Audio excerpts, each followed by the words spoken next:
Welcome to Album Anatomy.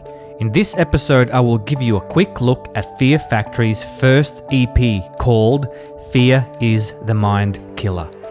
This is a techno dance music remix that also features industrial heavy metal themes. This EP was released 14th April 1993. This is the US, Canada or North American version. I will show you some of the distinguishing characteristics regarding this release and what to look out for when wanting to add this piece of music to your collection. Now, let's take a closer look at this release.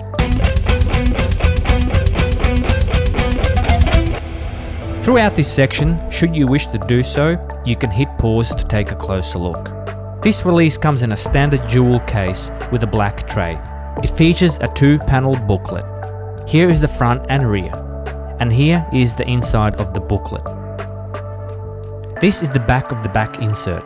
The inside of this back insert is white and does not feature any print. Here is the print side as well as the data side of the disc. Now the relevant matrix, IFPI and SID numbers for this version. IFPI being the International Federation of Phonographic Industry, SID being the Source Identification Code. These were introduced in 1994 to combat piracy. Here we have the matrix which reads disc MFG, INC full stop. In brackets H5. The next alphanumeric numbers read RR90822, followed by W full stop, O full stop, 28927-2V. As stated earlier, mold SIDs and IFPIs were introduced around the early 1994s. None are present on this release since it was released in 1993. Further, a quick observation of the sound recording copyright on the print face of the audio disc. Here you can see the surrounding print of the face of the CD stretched out horizontally for ease of legibility. When looking at the sound recording copyright symbol,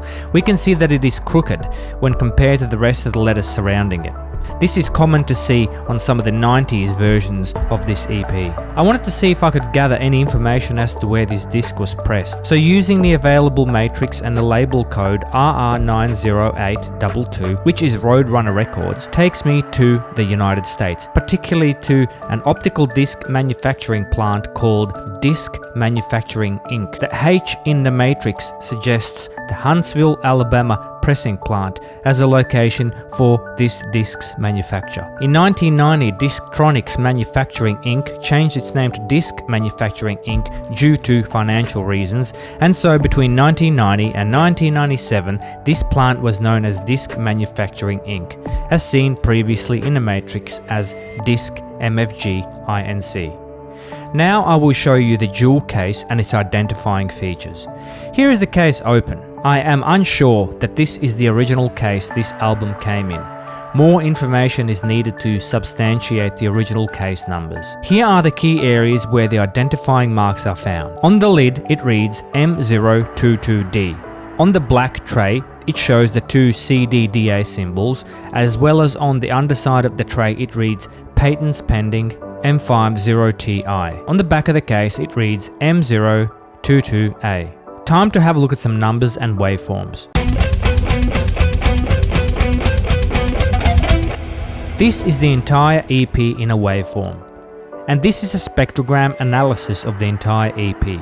This is a typical visualization of the spectrogram for this kind of music. A slight frequency difference between the two channels, and this unusual high frequency spike. And here on the top left, it displays the EP's length, which is 32 minutes. Here is a better visualization of the high frequency peak in both channels, and this is what it sounds like isolated and volume boosted.